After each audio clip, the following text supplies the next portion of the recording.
World War II witnessed some of the most desperate and bizarre attempts to gain an advantage over the enemy. Some of these tactics were surprisingly successful, while others failed before they even began. Nevertheless, they all shared a peculiar uniqueness. Today, we'll discuss some of these strange and bizarre tactics and how they unfolded and impacted the battlefield. Number 1. Dummy paratroopers. Imagine you're in the German military command in France, anticipating an uncertain Allied invasion.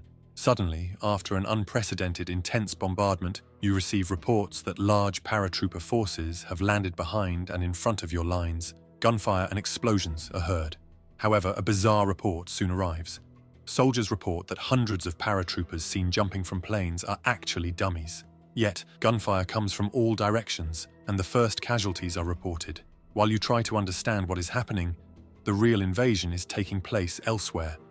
The dummies, known as Ruperts, were dropped in various locations away from the real drop zones and invasion beaches that preceded D-Day. Each dummy was equipped with firecrackers and explosives to simulate rifle fire and completely confuse the enemy. Among them, real SAS units and paratroopers also jumped, attacking German positions and retreating, inflicting casualties. This caused widespread panic, especially among inexperienced, frightened soldiers, buying time for the real invasion and parachute drops to be carried out at unexpected and less defended locations. Furthermore, it prevented the enemy from forming a real picture of the number and position of Allied forces, adding to the complete chaos during the D-Day invasion and the operation's success, although at a great cost. Number 2. Human torpedoes. The Italian-made slow-running torpedo, known to those who manned them as maiale, Italian for pig, was a 6.7 meters long, 1.5-ton torpedo powered by a silent electric motor. Operated by a crew in rubber suits equipped with self-contained breathing apparatus capable of providing air for up to 6 hours, 2 operators would literally ride the torpedo like a horse and guide it towards its target. Its front was fitted with a 220-kilo detachable warhead with a time fuse that could be set for up to 5 hours. Their tactic involved submarines towing these torpedoes close enough to their targets, Allied ships anchored in harbors. The 2-man crew would stealthily approach the harbor, cut through anti-submarine nets, and reach the targeted ships. Once the frogmen reached the ship, the detachable warhead would be fixed to the ship's hull and the timer set. The crew would then attempt to navigate back to their submarine with the rest of the torpedo before detonation. Although this sounded simple in theory, in practice, the majority of the missions had to be aborted or completely failed, with most of their crews captured. However, they managed to destroy about 20 merchant ships and heavily damaged 2 battleships using this tactic. If you thought riding an unreliable torpedo with an equally unreliable breathing apparatus in dark, cold enemy waters was bad enough, you might not have heard about Japan's tactic when it came to human torpedoes. The Kaiten was Japan's drastic measure to defend against advancing Allied forces at the end of the war in their original style of kamikaze attacks, but this time underwater. The Kaiten was a modified version of the standard Type 93 torpedo, adapted for a pilot with a breathing apparatus, basic navigation tools, and a periscope. After entering through a narrow hatch into a small compartment, the pilot would be launched from a submarine or ship and try to steer and collide with an Allied ship, activating the warhead and sinking the ship. It was a one-way journey for the pilot, with no attempt for escape or survival. Number 3. Anti-tank dogs.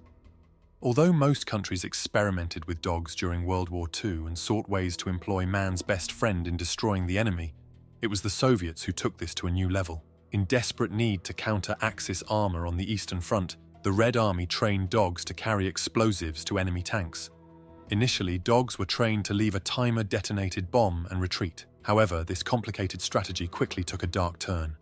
Despite initial failures, the idea was retained, and training continued, with the tactic simplified. A dog would run under an enemy tank with a fastened 22 to 26 pounds bomb on it. The bomb would then be activated with a wooden lever extended out about 8 inches in height, and when the dog ran under the tank, the lever would strike the bottom of the tank and activate the explosive. Unfortunately, this would be the dogs' first and last mission. In real combat conditions, this idea proved catastrophic, not only for the dogs, but also for everyone around them. The chaos of battle, explosions, and gunfire often disoriented the dogs, who would get scared and run back to their handlers with the armed bomb on them, only to be shot by their own forces. Out of the first group of 30 dogs deployed, only 4 managed to detonate bombs near German tanks, inflicting some damage, and 6 exploded in Soviet trenches, killing and injuring soldiers. The Germans soon recognized this desperate tactic, leading to them shooting any dog they encountered. Although morbid and not pet-friendly, this tactic destroyed several dozen German tanks during the war, but at the great sacrifice of innocent dogs forced into this suicidal role. Number 4. Bomb bats. Another suicidal mission was assigned to animals, this time to the most unexpected species, bats. It's hard to imagine how anyone came up with this idea, but dental surgeon Little Adams did. And even crazier, it was accepted by the US High Command. The idea was that bats, released over enemy territories, in this case Japanese mainland, would seek shelter in the rooftops of wooden houses. Once there, a small incendiary device they carried would activate, causing catastrophic fires in enemy territory, significantly more effective than traditional bombing, at least in theory. Project X-Ray involved arming hibernating Mexican free-tailed bats with small-timed incendiary bombs. Then they would be dropped in large numbers from bombers at dawn in containers with parachutes, which would release the bats. After government approval, experiments were conducted to find the best way to deploy bat bombers. Interestingly, the bats, weighing only 14 grams, could carry a payload of 15 to 18 grams of napalm. The napalm, in small cellulose containers called H2 units, was attached to the bats with special glue, and they would be packed in bomb carriers, each holding 1,040 bats.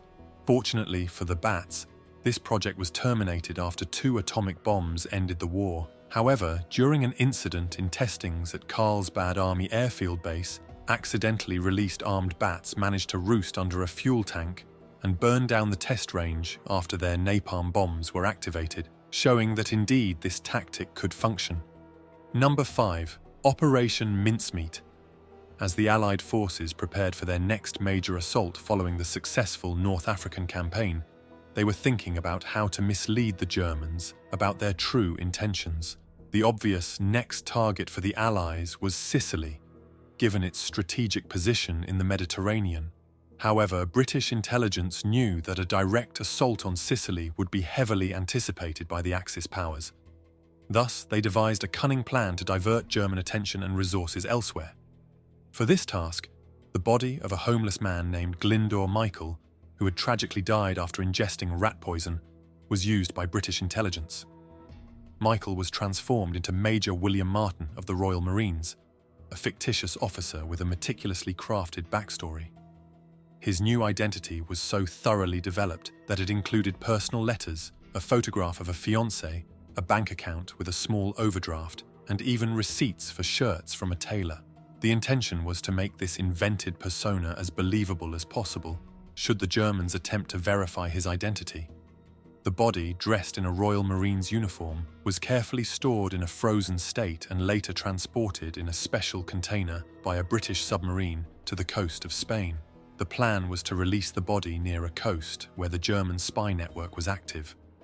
The British submarine surfaced under cover of darkness and gently slid the body into the sea, making it appear as though Major Martin had died in a plane crash. Soon after, Spanish fishermen discovered the body and alerted the local authorities. The Spanish, officially neutral but with sympathies leaning towards the Axis, notified the Germans, who quickly took interest in the contents of the briefcase chained to the wrist of the deceased officer. Inside were carefully planted documents, including correspondence between British generals suggesting that the Allies were planning to invade Greece and Sardinia, with the attack on Sicily as a mere diversion. The Germans, convinced by the authenticity of the documents and the extensive background created for Major Martin, began to shift their forces. To ensure there were no doubts, German intelligence even dispatched an operative to Britain to investigate Major Martin's background. This operative visited the military club where Martin was supposedly a member, checked his bank account, and even used receipts for his shirts at the tailor's shop. Each of these checks confirmed the existence of Major Martin, further solidifying the deception. As a result, the Germans redirected tens of thousands of troops, tanks, aircraft, and naval units away from Sicily to defend Greece and Sardinia. When the Allied forces launched Operation Husky, the invasion of Sicily in July 1943, they encountered significantly less resistance than expected and were able to secure a crucial foothold in the Mediterranean.